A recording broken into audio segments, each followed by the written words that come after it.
well, I have to, if that's the way it is for you, one could expect that by the time you get all the attention, you just flip, literally. You know, you just go crazy. But you found a way for yourself to handle it, be very, very aware of what you're doing, the way you represent yourself. Are you the kind of guy that thinks about everything that he does ever since the success came, or the, how do you say it? Awareness. Yeah, the awareness came? Yeah, I mean, you know, I take pride in everything that I get myself into. I know a lot of people, you know, in the beginning, I kind of approached the whole music thing very, very differently, because I didn't want the obvious song that was the obvious hit or the obvious thing that would be on radio to be the first song. I really wanted people to get into the album as a whole, and by putting out a very popular song, sometimes that defeats the purpose. Even though it gets more people to be, you know, interested in all that, it was more of a, it's kind of like a surfacey sort of thing when everybody's just down for you because, you know, every radio station in the world is either playing you or what have you. So I kind of went about it a different way, and even with press and all that stuff, I always want to know what I'm doing, because it's very important to pay respect to, obviously, to the actual, you know, a show or magazine, to even just be aware of the person. I don't like to walk in like, you know, before I even sat here, why would I want to walk in and not even know, you know, everything about my music? You've read everything about who I am. Why should I have the same? I mean, I just look at it as paying you respect by being aware of who you are. Whereas I know most people are like, don't understand that. Are you afraid that people might think, well, you know, that you're a little bit big-headed and, well, I want to know who I'm talking to, or else I'm not talking to this person? Oh, no. People might think you've got...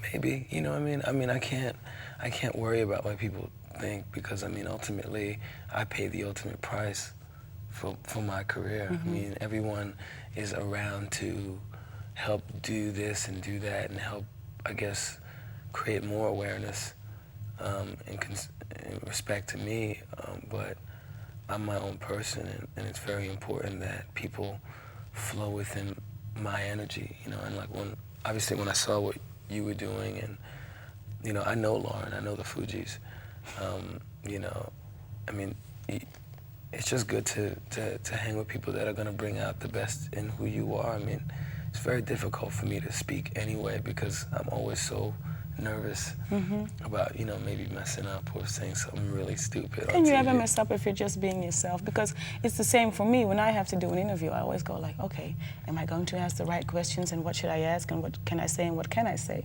But then if that's the way I try to look at it, can I mess up if I'm just being myself? I could ask a stupid question, but it's a question that I would really like to have answered.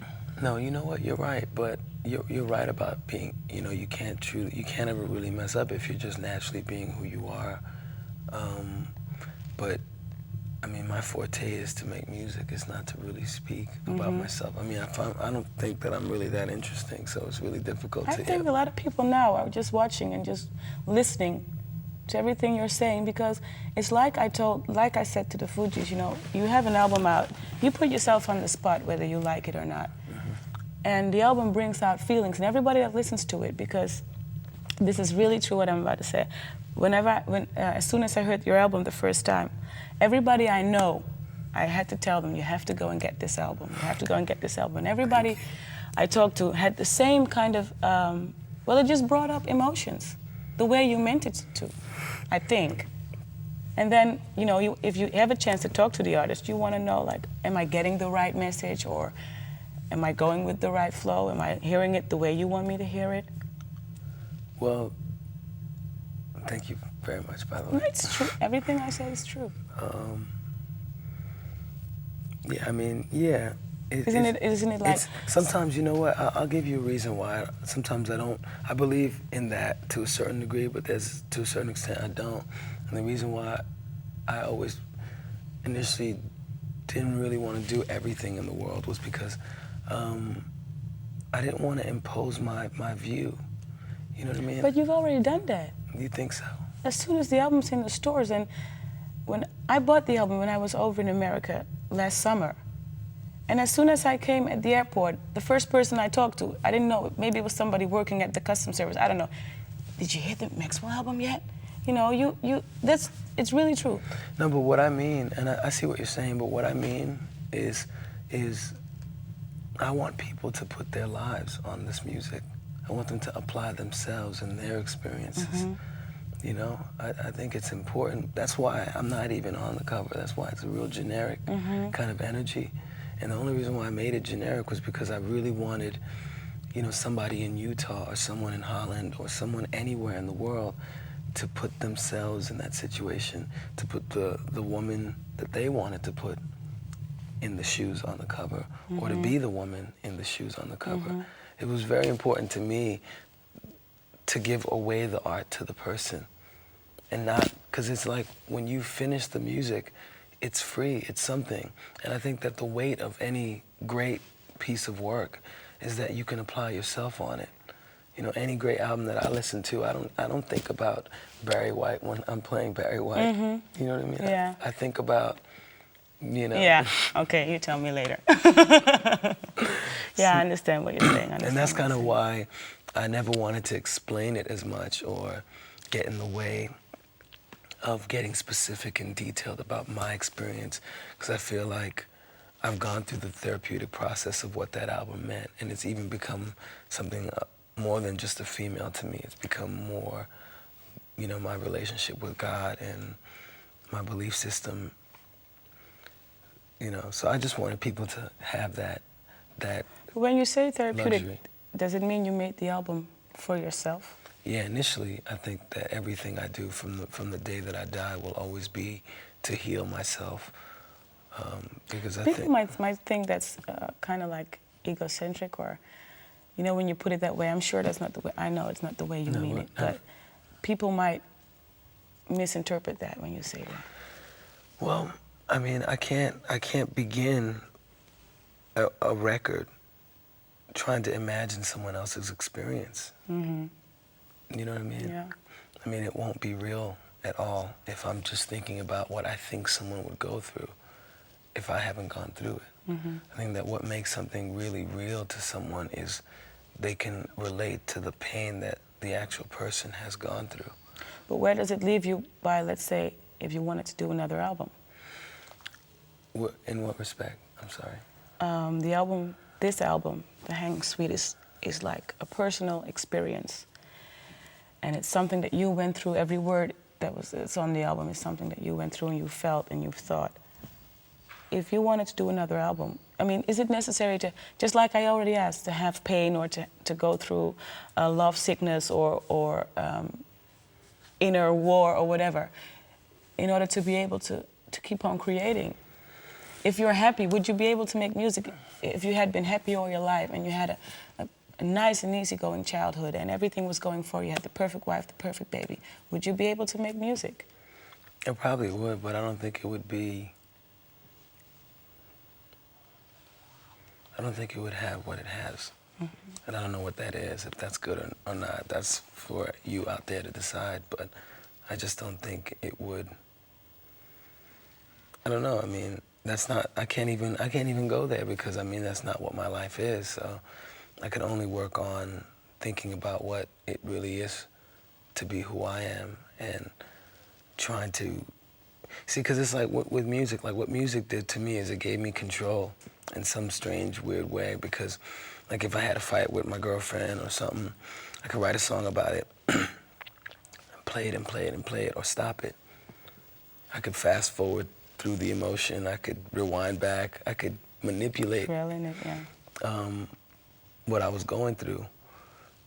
So that's what happened. That's what Urban Hang Suite is, strangely enough. It's just an isolated incident that drove me mad. So I just kind of like look at it and I just go, okay, yep, that's what I went through with that. And I mean, do you relive that every time you go on stage? And to a certain extent, I do. I really do. I really kind of, and I do it with the audience. It's like the entire audience is like, I see the entire audience as this entity. I don't want to say woman or, because I mean, of course there are guys in the audience and that's very difficult. But I'll say that I kind of like, they all play the part of this one thing. And I think that that's how the show was presented very much to everyone when we do it. I think for a guy that was really shy, and I understand that when you get on the stage and you do your thing, you're you and you express yourself better. But isn't it hard to deal then with a live audience because they take so much from you and they want so much from you? They're really demanding. No, you know what? They give me so much. All those people who come, I mean, because, you see, I feel like the people who have bought my record haven't been influenced by, I mean, I can't say they haven't been influenced by media or, you know, the information givers of the world, but I can honestly say that a lot of people have heard it from someone or heard it in a situation, or, I mean, that so many people walk up to me and they're like, Maxwell, you know, I bought your record when nobody you know, cared about what you were doing.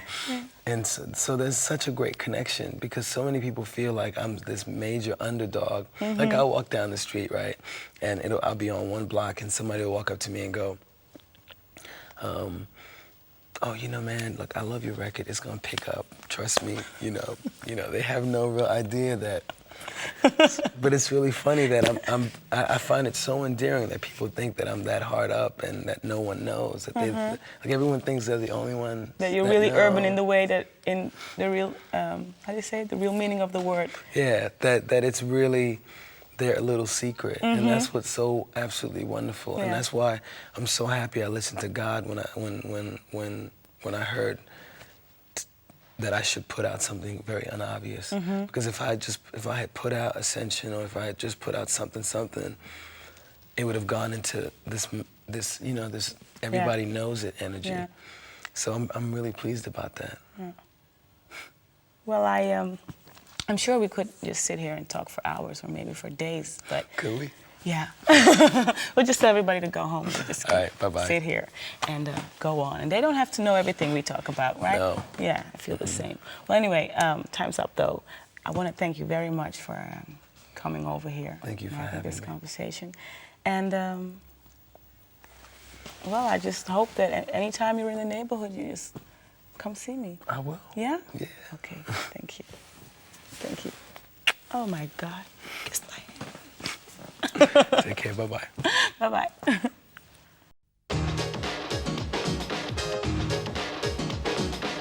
This is the Music Factory.